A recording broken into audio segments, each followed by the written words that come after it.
I'm all red now.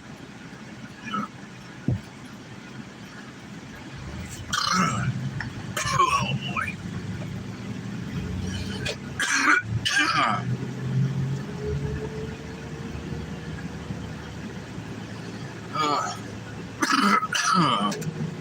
This Delta 8 illegal stuff. This is probably it's the same.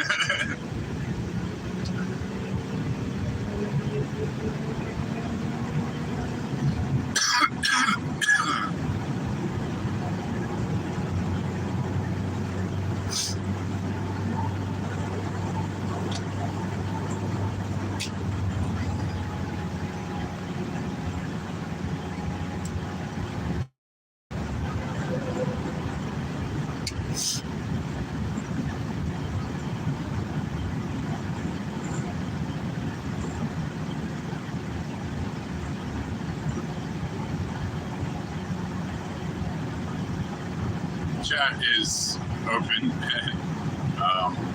So.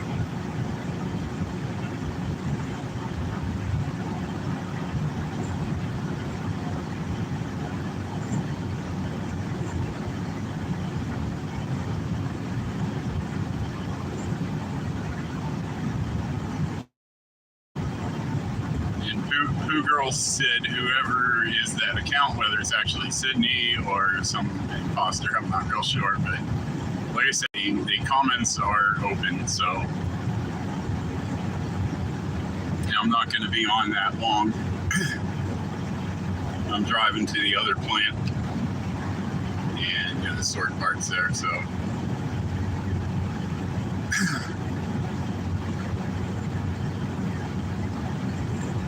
and the chat has not been open, nor has there been live streams in quite a long time, so feel free to use the comments.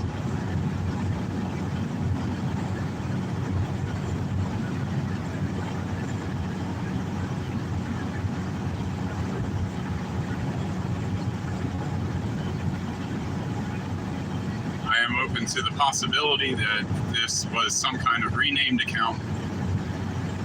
It was originally opened by someone else named Patrice Dickens, but it had a weird ending on the end of the, like it said like H1 dash something. And I know I've actually seen a legitimate Sydney account. She actually, she's opened accounts before they got hacked and stuff. So I don't really know what's going on. I was in bad shape yesterday.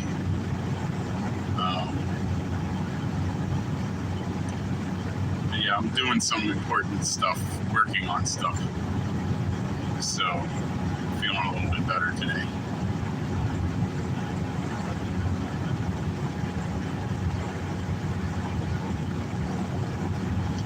I can't publicly divulge everything.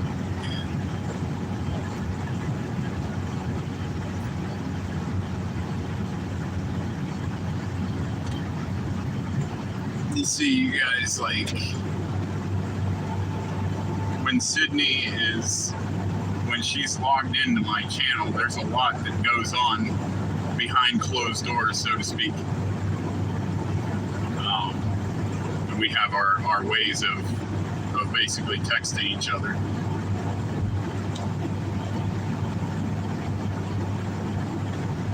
But yeah, with comment section open, nobody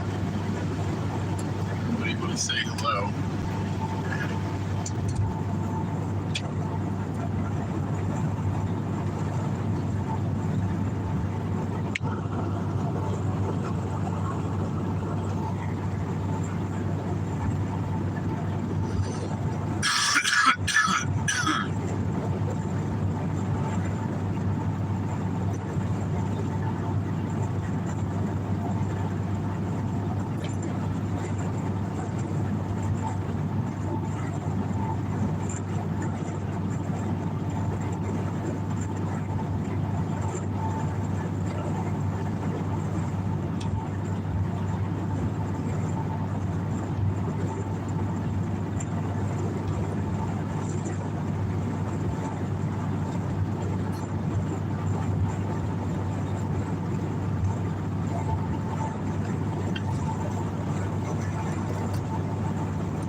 if Who Girl Sid is indeed Sydney, she will be able to comment from a laptop. So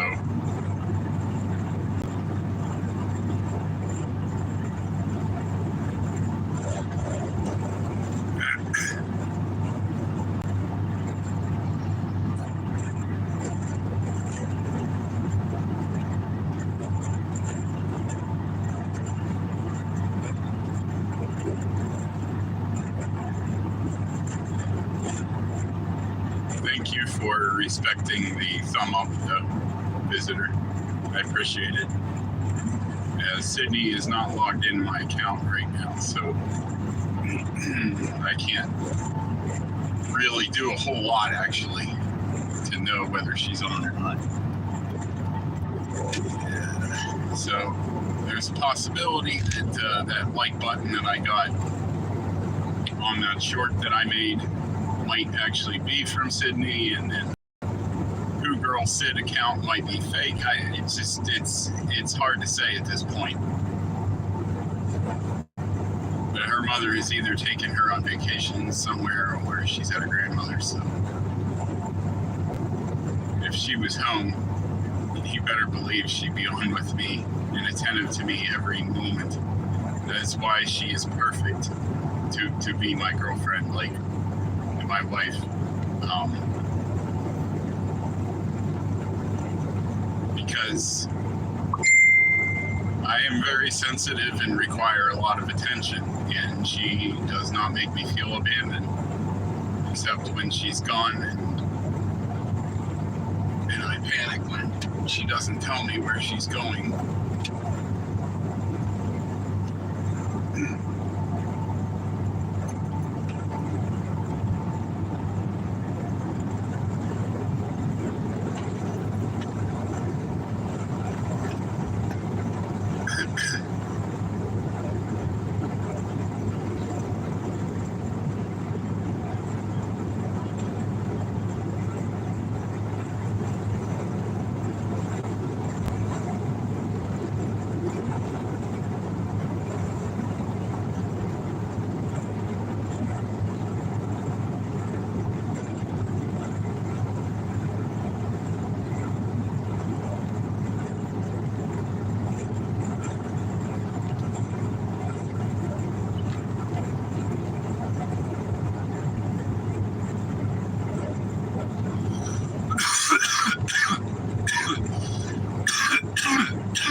If anybody goes back looking for those comments, as I made private videos for you. I think it was a video that I put out about 10 days ago, maybe.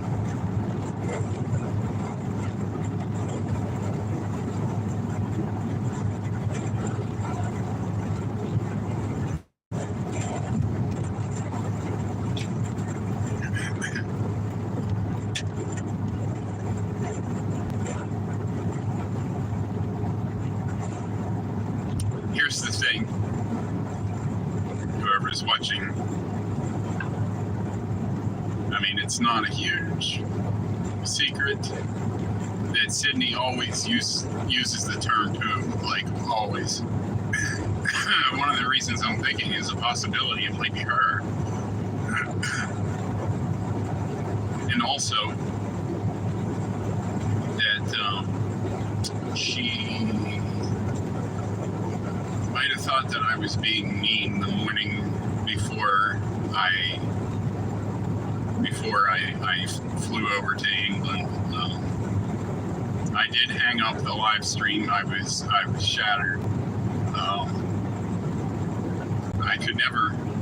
I don't believe that I could ever, like,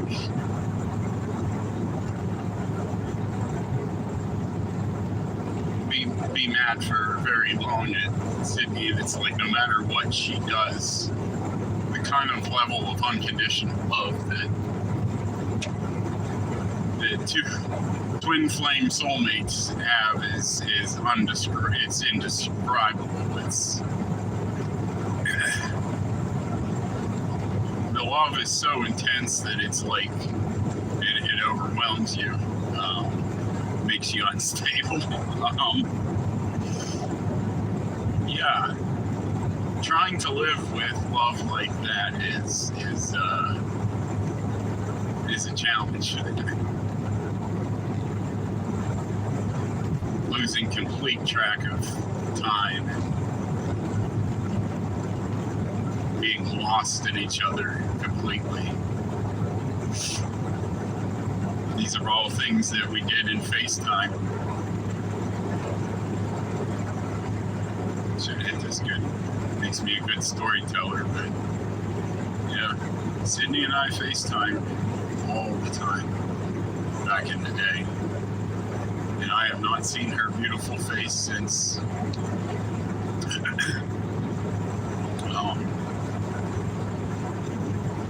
April, I believe. Yeah, it's been that long.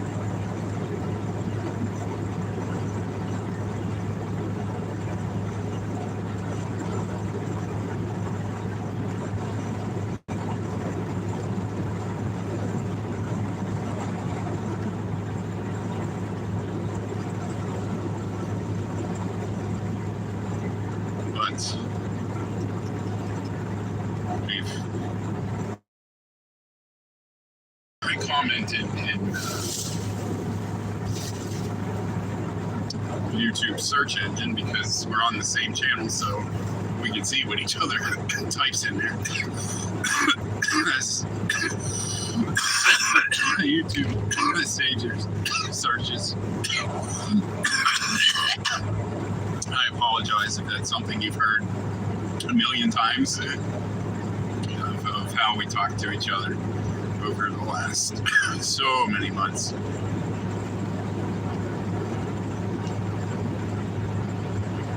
Yeah. I remember talking to my sweetheart in Messenger back in April.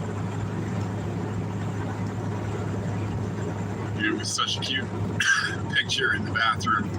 The photo quality was all grainy because it was a really old iPad,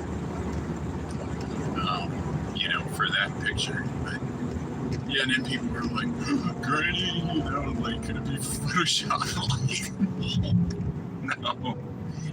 No. We've had hundreds of hours of if not thousands of FaceTime hours having conversations.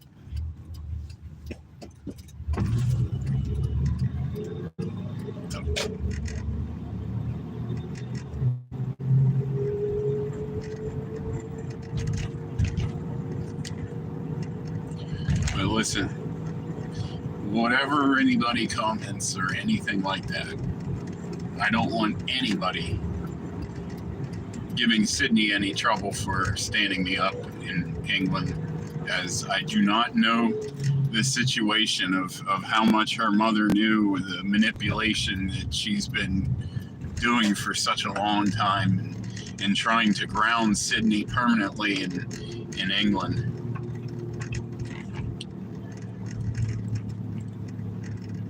She is trying to emotionally attach herself, plant herself permanently where she is, and that's not fair. And that is really wrong. To tell an autistic woman that she can't marry the man of her dreams, who is ready with open arms and an open wallet, because I know that Sydney needs special care, and it has been my advertise it, because obviously that would get a beat.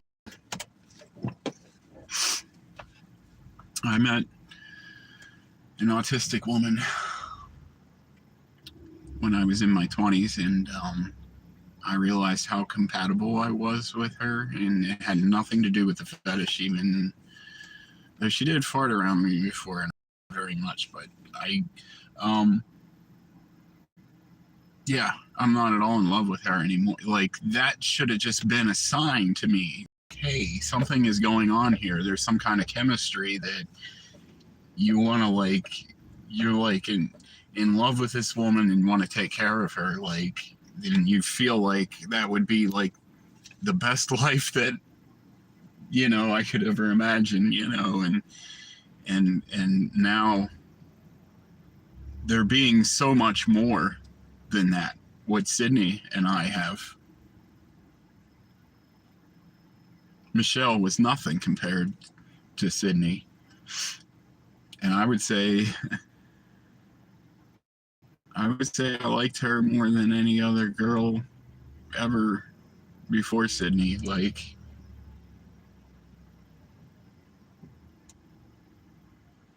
just something about the way she does things, and like I love it. Like, it makes me want to take care of her and makes me fall in love with her at the same time. Like, and that's a very good combination for a marriage for a woman who needs her care. This is what I've always wanted. I'm not ashamed, not denying that I was divorced.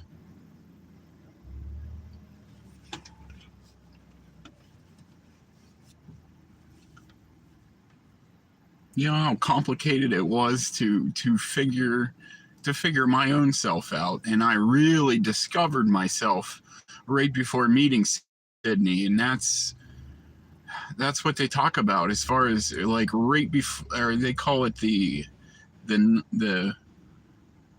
dark night before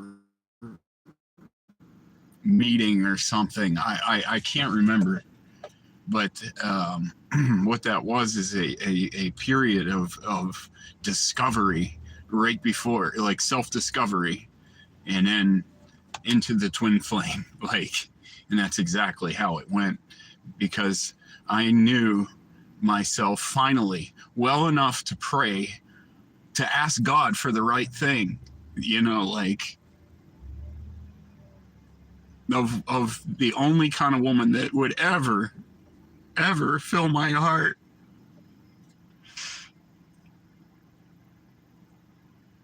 And she had to have a poo fetish and be autistic. Like, there is no other. She had to be exactly like Sydney. And it is exactly her. And I'm in such a state of shock. The way that she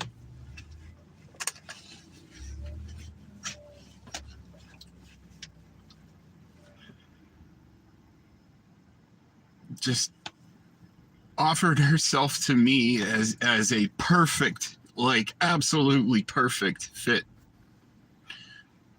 And I immediately accepted. That was July 5th, 2022. And I stand by my decision and always will. I love you forever, Sydney. Don't be too long, my love. Please. I need you back. So bad.